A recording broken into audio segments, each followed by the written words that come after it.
For more than 2,000 years, small discs of silver have carried the weight of an empire. Coins that paid soldiers, funded wars, spread propaganda, and helped build one of the most powerful civilizations in human history. They passed through the hands of emperors, generals, merchants, and citizens across the vast Roman world.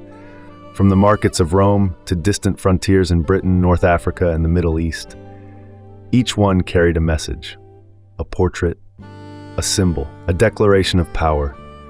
Today, these tiny artifacts still travel through time, moving from ancient ruins to private collections, museums, and auction houses. They are more than money, they are history in silver. This is the story of the Roman Denarius. The Roman Denarius was the backbone of the Roman monetary system for centuries. Introduced during the Roman Republic, it quickly became the standard silver coin of Rome, circulating across one of the largest empires the world had ever seen. Typically weighing around 3.9 grams of silver, the denarius was small enough to carry, but valuable enough to represent a day's wages for a Roman soldier. But the denarius was far more than currency. Each coin acted as a miniature billboard for imperial power. One side usually displayed the portrait of a ruler, an emperor, a general, or sometimes symbolic figures. The other side carried powerful imagery, Roman gods, military victories, political messages, celebrations of conquest or stability. In a world without newspapers or television, these coins became one of Rome's most powerful tools of communication. Every coin told a story, and collectors today still read those stories, one silver disc at a time. The story of the denarius begins around 211 BCE, during one of the most dangerous periods in Roman history. Rome was locked in the Second Punic War, battling the legendary Carthaginian general Hannibal. War required enormous resources, especially money. To fund military campaigns and stabilize trade, Rome introduced a new silver coin, the denarius. The name itself comes from the Latin word deni, meaning 10, because the coin was originally worth 10 bronze asses, another Roman currency. These early coins were handcrafted using a method called die striking. The process was surprisingly simple. 1. A blank silver disc was heated. 2. It was placed between 2 engraved dies. 3. A hammer strike forced the design into the metal. Each strike created a unique artifact. Tiny variations from the dies, strikes, and wear mean that no two denarii are perfectly identical. Over time, Roman mints across the empire, from Rome itself to Antioch and Alexandria, produced millions of these coins. They traveled wherever Rome went, and Rome went almost everywhere. Roman denarii were not simply tools of commerce, they were tools of influence. When Julius Caesar placed his portrait on a denarius in 44 BCE, it was revolutionary. Before Caesar, living individuals rarely appeared on Roman coins. By putting his own face on currency, Caesar was sending a message to the entire empire. Power now had a face. Later emperors followed the same strategy. Coins became instruments of political messaging. Victory in battle? Mint a coin celebrating the triumph. New emperor? Mint coins declaring stability. Major construction project? Mint coins promoting the achievement. For the average Roman citizen, coins were the most common way to encounter imperial propaganda. The denarius also appears throughout ancient literature and religious history. In the Bible, the famous phrase, "Render unto Caesar the things that are Caesar's," references a Roman coin, likely a denarius.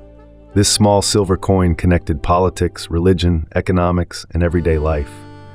Few objects have carried so much meaning. Over its long lifespan, the denarius evolved dramatically. Early Republican denarii often featured the goddess Roma, the Dioscuri twins on horseback, symbols representing Roman ideals. As the Roman Empire rose, coins began to feature imperial portraits. Collectors today often categorize denarii by emperor: Augustus, Tiberius, Nero, Hadrian, Marcus Aurelius. Each reign brought new designs. However, over time something changed. Silver content began to decline. By the 3rd century CE, the denarius had been heavily debased, meaning less silver was used in the coin. This reflected growing economic pressure within the empire. Eventually, the denarius disappeared from circulation, replaced by new currency systems. But its legacy had already been secured.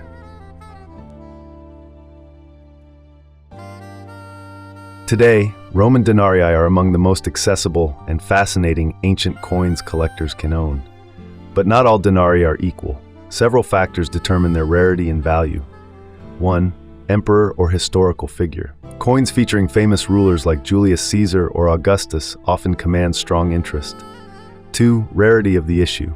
Some designs were minted only briefly, others were produced in huge quantities. Condition. Because these coins are over 2,000 years old, well-preserved examples are extraordinary. Sharp portraits, readable legends, and minimal wear greatly increase desirability. 4. Provenance. Coins traced to famous collections or historical discoveries can carry additional prestige. These elements combine to make certain denarii highly sought after.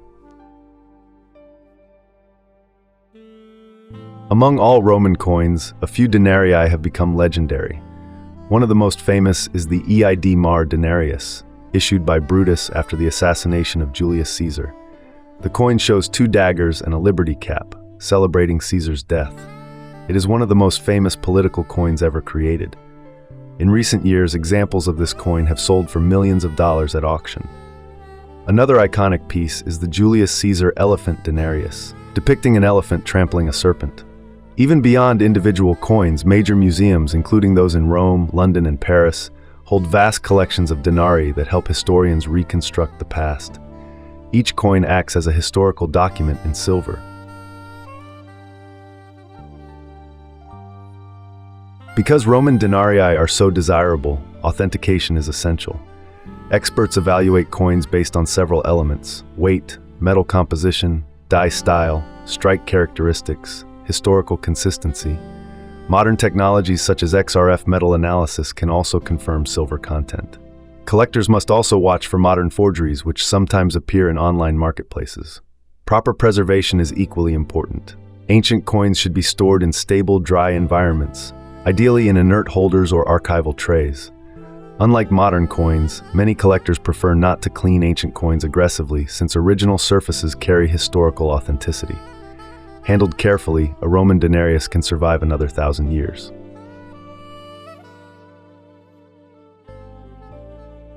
Despite being more than 2 millennia old, the Roman denarius remains deeply relevant today. Collectors value these coins because they represent direct connections to ancient history. Holding a denarius means holding something that may have passed through the hands of Roman soldiers, merchants, senators, citizens of a lost empire. Numismatics, the study of coins, continues to uncover new insights about ancient economies, politics, and culture. And thanks to digital platforms, collectors around the world can now study, catalog, and trade these historical artifacts with unprecedented access. The denarius has traveled far beyond its original purpose. It has become a gateway into the ancient world. Coins may be small, but their stories are immense. The Roman denarius witnessed the rise of emperors, the expansion of armies, and the daily lives of millions across an ancient empire. It survived the fall of Rome, it survived centuries underground, and today it survives as one of the most powerful artifacts of the ancient world. Because collectibles are more than objects, they are fragments of history preserved through passion. If you enjoyed this exploration into the Roman denarius, tell us in the comments, which collectible should we explore next? And if you love discovering the stories behind history's most fascinating artifacts, like the video. Subscribe to Collectiblepedia and join us as we uncover the hidden stories behind the world's greatest collectibles.